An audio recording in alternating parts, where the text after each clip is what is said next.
We're back here on our program, and we are talking about the state of agriculture in the Bahamas over the last 50 years. Godfrey, in this, we talked about the Ministry of Agriculture being at what was then the market range.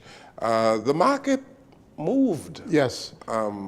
In the 70s. The downtown New Providence was going through a sort of modernization process. And because tourism is becoming more and more important to our economy. And so the government of the day began the transformation of downtown. And one of the first things they did was they moved the slaughterhouse. The slaughterhouse was moved to Oaksfield in the late 50s. And after that, they then moved the Produce Exchange. The Produce Exchange was moved to Potter's Key. And the Ice House moved. And the Ice House was moved to Oaksfield. And so this whole downtown area was in transition. The Ice House moved to where, right behind where McDonald's is by the University of the Bahamas. Right. Right through that, in that area. And the abattoir is down in that area opposite the PLP headquarters. In Farrington Road. Farrington Road. Yes. In those days, that was far. Yes. that was far. And of course, all the sloops moved from downtown. Well, the sloops evolved into these big mailboats. You don't see any sloops anymore, like how you saw them during that time. You know, there'd be about 100 of those sloops out on the market range from the different islands. And so Potter's Key began to develop. They built a bridge, and under the bridge was a causeway. Yes. And so many fishermen who were selling fish and conch, they found that was a good place. Yes, but you see for them to, even before the government officially moved it, yes. There were some fishermen who decided that they would go there to sell their goods. Living in the pond, right? There's a thing called the Marquis Street Dock. And that's where fishermen used to come. Right? If you drive straight out to Marquis Street, that's the Marquis Street Dock. And so Potter's Key already began to evolve out of the Marquis Street Dock. But you know, I felt that the market, the move of the market, or the breakup of the market caused the downtown to lose something. Lose its character. Yeah, lose its character. You know, because, like I said, downtown the market was the center of trade. You know, commercial life for the average Bahamian. As Potter's Key is now for many people. But Potter's Key is not as regimented as the market was. Yes, you had order. I had order at the market. And you had a superintendent responsible for running the market. Right. I can remember the superintendent, Mr. Paul Albury, Sergeant Antrobus. Sergeant Antrobus was a Barbadian policeman that is handled by mustache. And he had a gentleman named Mr. Johnson, who was a senator. You know, the market had order, Wendell. Had order. Mr. Cowbatch ran the slaughterhouse. It was order. Yes. And it was clean. It was clean. I remember going into the fish house. Yeah, it was clean. And there was a section there for turtle. Yes, turtles, and you know, tourists would intermingle and get into they'd go buy a mango or buy a banana from the vendors, you know. So it was a whole different kind of cultural experience. So at Potter's Key now you had the Produce Exchange. Yes. That developed at Potter's Key. They had the wholesale Produce Exchange and the retail Produce Exchange. Yes. And then you had all the mail boats. up at Potter's And it was way later on that you had these restaurants developed. Your role as an agricultural officer, you had to go to the family islands, I'm sure. Tell us what you did as an agricultural officer. Well, being the only Bahamian on the staff, I had to go to all islands, and many times when I didn't go alone, I had to accompany the English officers who sometimes had communication problems. They couldn't understand the people. They couldn't explain certain things to the farmers, and so and they didn't, to some extent, didn't understand pothole farming. And so having to go to the islands was very good for me. Particularly, I tell you the story. I went to North Eleuthera, and the superintendent in North Eleuthera was a man named Mr. George Dorset, who was the ministry's representative, and when you go, he would take you around. And so I used to eat at Mr. Dorset's house. And so when I went to eat, they started feeding me canned corn, canned carrots. I said, Mr. Dorset, I want to eat what you eat. All right? That's the kind of relationship that we had. At that time, Eleuthera, Randall, was the bread basket of the Bahamas. The bread basket of the Bahamas. And at that time, the Bahamas had under crop production almost 90,000 acres of land, of crops under production. Most of it, Eleuthera, Cat Island, Long Island, Exuma, some extent Mayagüana, some extent Acklands, but the whole southeastern islands were the bread basket of the Bahamas. And so those southeastern islands like Mayagüana, Acklands, Crooked Island, places like that, you had roots like, and you had pigeon peas. Non-perishables, yes. Non-perishable goods, Right. a whole lot of pigeon peas Right, and right. beans and things like that. See, I'll tell you the rest now. The more delicate crop, Of course, to the market. like Eleuthera had tomatoes Right, and right. things such. Right. Now, when I was an agricultural officer, the big cash crop for North Eleuthera farmers was bananas. All right? And I did a study based on my training in Trinidad. And the banana at that time, before it got to the consumer, was handled 16 times. 16 times. Why? How? Because it was cut in the field, taken to the boat, mail boat, put on the mail boat, taken off the mail boat, put on the dock. I counted each step that the banana would go through.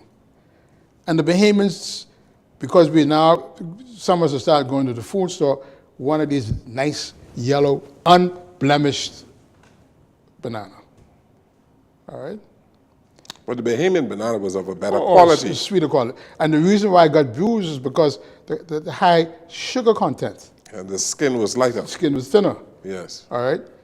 So when I came back after that number of visits, I went to Mr. Butler, who was the minister. That would get me in trouble because I had to go over the Englishman. But I said, look, we need to build packing houses in these islands because the farmer's job is to produce. The farmer's job is not to market. See, the farmer had to grow the crop, get on the mail boat, come to Nassau, sleep sometimes on the market range.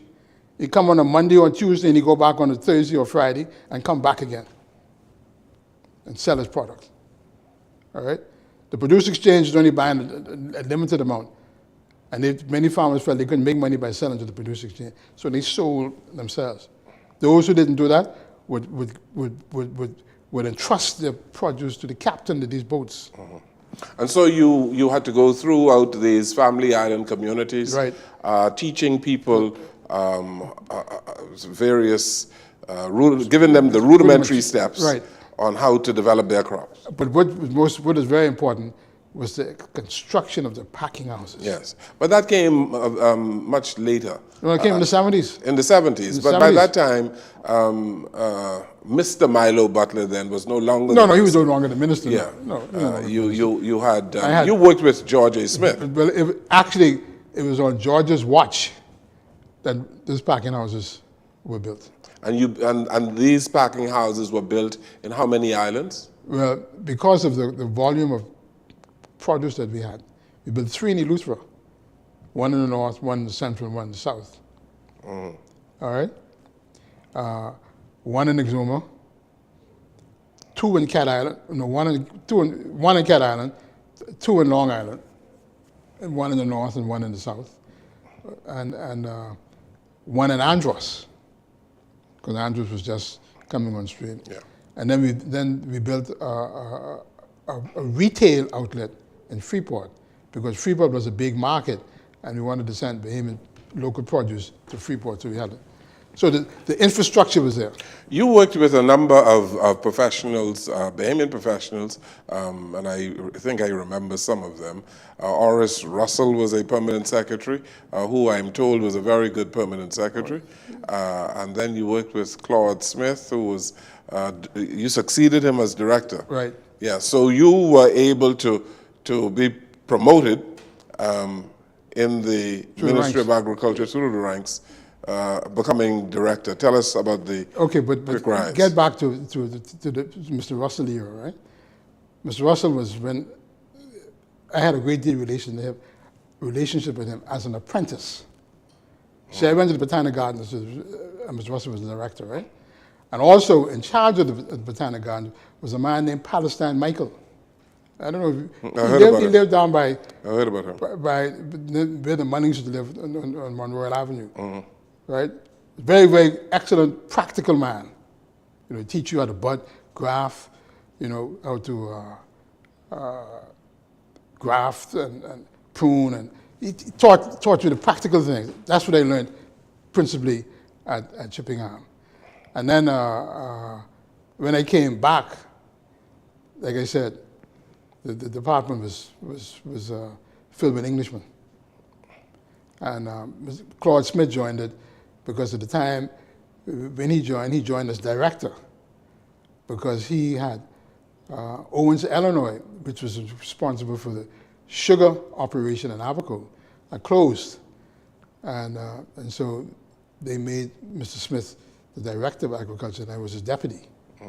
And then we had a number of interesting ministers at the time. Of course, Mr. Butler was the first. Then he was succeeded by George Smith. Or Anthony Roberts. No, Anthony Roberts. And then George succeeded Anthony. And then after George, I think there was... You had a stint where even Carlton Francis was the Minister of Agriculture because it was the, well, prior to it becoming the Ministry of Agriculture, it was the Ministry of Trade and Industry. Right. And so Mr. Francis, at the time when the PLP took over, he was the Minister of Finance. Yes. And Trade and Industry came under... Mr. Hanna. Yes. Yes. And so... I didn't have much contact with Mr. Hanna. Right. But I had a lot of contact with Mr. Francis. And Mr. Francis was extremely interested in agriculture and development. Actually, you will see a photo there where Mr. Francis and I are in Guyana. Because truthfully, technically, Mr. Francis was the father of cooperatives in the Bahamas. He was the one who inspired it. He brought cooperatives to the Bahamas from Guyana. After we went, he met with Forbes Burnham, who was the Prime Minister. And at the time, Guyana was called the Cooperative Republic of Guyana, because cooperatives were a way of the small man having a greater ownership of the economy. And Mr. Francis felt that the cooperative movement could play an important role in our economic development. And he established the Department of Cooperatives in the Ministry of Finance. You played a major role in policy formulation. Yes. In agriculture. Was it a difficult thing to do? I believe you told me at one time you had to be near the House of Assembly on House days, and when there were things to explain to the cabinet, you were called on from time to time to even go down to the cabinet to explain certain matters. There was an unwritten rule. You couldn't leave your office on Tuesdays. It's cabinet day. Cabinet day. And particularly if your minister had a paper to present the cabinet. And so on many occasions, I was summoned to the cabinet because, of course, the ministers were laymen, the permanent secretaries were laymen, and there was certain technical aspects of a cabinet paper which had to be explained to the cabinet. And so I had to go. Yes. So you were on the technical side because you were in the Department of Agriculture. Right. While there was a Ministry of Agriculture and Fisheries, right, you were in the Department of Agriculture, right, mainly responsible for the government's policy formulation and the execution of the government's policy in the family islands. Also, first as a deputy, I was responsible for the administration. All administrative aspects of the department. And then when I became director, well, that became even broader. And one of the things that I liked, or I'm very proud of, as in my time as director, we were able to establish extension service. I am happy that you mentioned that because this is an interesting point that we should develop, and at this juncture we're going to take a break, and when we return we're going to talk about extension services in the Bahamas, and we're going to move from there to where you developed your own agricultural consultancy business, yes, and later your participation in BAMSI. Right. We take this final break here on our program, and we'll come right back.